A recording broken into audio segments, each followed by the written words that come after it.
मारवाड़ी युव मंच पक्षर doctor APJ Abdul Kalam को स्मृति रे रक्तदान शिविर अनुष्ठित हो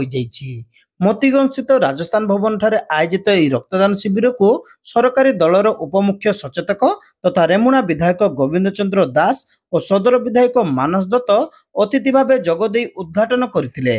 ପରେ ଅତିଥିଦ୍ୱୟ ଦୀପ ପ୍ରଜ୍ୱଳନ କରି ଡକ୍ଟର ଏପିଜେ ଅବ୍ଦୁଲ କଲାମଙ୍କ ସ୍ମୃତିରେ ମାରୱାଡ଼ି ଯୁବ ମଞ୍ଚ ପକ୍ଷରୁ ଏଭଳି ପଦକ୍ଷେପକୁ ପ୍ରଶଂସା କରିଥିଲେ। ମଞ୍ଚର ଏଭଳି ମହତ କାର୍ଯ୍ୟ ଅନ୍ୟମାନଙ୍କ ପାଇଁ ଉଦାହରଣ ସୃଷ୍ଟି କରିବ ବୋଲି ଅତିଥିମାନେ କହିଥିଲେ। ବିଶେଷ କରି ରକ୍ତଦାନ ସହିତ ପରିବେଶ ସୁରକ୍ଷା ପାଇଁ ରକ୍ତଦାତାଙ୍କୁ ଚାରା ବଣ୍ଟନ କରିଥିବାରୁ ଆୟୋଜକଙ୍କୁ ଅତିଥିମାନେ ଧନ୍ୟବାଦ ଦେଇଥିଲେ। ନିଶ୍ଚିତ ଏ ଯୋଉ ମାରୱାଡ଼ି ଯୁବ ମୋର୍ଚ୍ଚା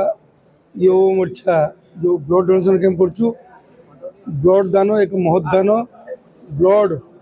आम समस्त को मु तो सब ये प्रोग्राम करे जो भाई मैंने ये प्रोग्राम करिसंती मु तांको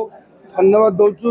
साधुवाद दउछु एभली कार्यक्रम करिवे से आउरी मो संगे आलोचना करथले हमें रेमुणा गुलाई रे करबा हम निश्चित ए काम पय मो जो दिन फोन करके कहले मु कहले 100% नुहे 1000% मैं काम को जीवी कारण हमें ब्लड डोनेशन कैंप आउ गछ लगेबा कथा सब बेले सब लोक कहे आपण माध्यम रे समस्त जनसाधारण को निवेदन करमी ब्लड आमे ब्लड बैंक रे ब्लड नहीं ब्लड डोनेशन कैंप करंतु हमर सहयोग जदि मागिबे आर्थिक सहयोग करिया पय तैयार अछि एवं गछ लगेबा पय ए कथा करबा मां पय गछटिए जो महान पुरुष माने आज हम पाखर नांती तांखो नारे भी गछ लगेबा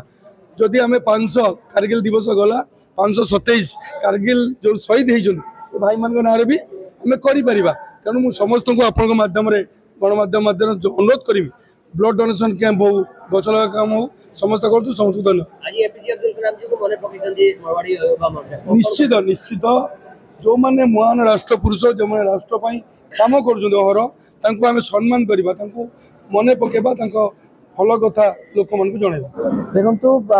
बालेश्वर जो प्रकार रक्त अभाव देखा देछि जो सामाजिक काम रे मारवाड़ी युवा मंच निज को नियोजन करछि मो तरफ प्रथम शुभेच्छा जोंछु। सबु रक्त कैंप अपेक्षा ये कैंप टिके भिन्न अछि। एटी दुई प्रकार वार्ता दिया जाउछि जो माने रक्तदान करूचंती सेमानन को गछ दिया जाउछि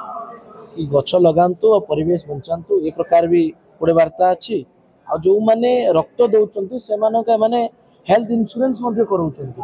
लक्ष टंकार और 5 लाख टंकार एटा गोटे अभिनव प्रयास जहाँ द्वारा रक्तदाता बढ़िबे। मु आपण को माध्यम रे समस्त सामाजिक संगठन बालेश्वर समस्त जनसाधारण को निवेदन करुच्ची कि आम नियमित भाव रे ये सामाजिक काम रक्तदान रे नियोजन करवा निजको और विशेष करके बालेश्वर रक्त भंडार रे जो प्रकार रक्त अभाव देखा देछि ताको दूरभूत करबा पई समस्त व्यक्तिगत प्रयास आवश्यक अछि। आज दिन में मारवाड़ी युवा मंच को ये जो प्रयास से माने करचंती बहुत बहुत शुभेच्छा। मंचर सभापति निखिल खंडेलवाल संपादक शेखर सिंगानिया कोषाध्यक्ष केशव मोदी सर्वभारतीय मारवाड़ी युव मंचर संयोजक मोहित पोदार जोगदे प्रथम थर पर रक्तदान करुवा रक्तदाता को 1 लाख टंकार बीमा कार्ड और प्रथम थर रक्तदान करथिबा दंपति को 5 लाख टंकार बीमा कार्ड प्रदान करथिले। देखिए मारवाड़ी युवा मंच एक नेशनल नहीं इंटरनेशनल शाखा के रूप में काम कर रहा है, इंटरनेशनल शाखा ऑर्गेनाइजेशन के रूप में काम कर रहा है और हम हर समय हर पल ये सोचते हैं कि समाज कल्याण के लिए कुछ काम करें।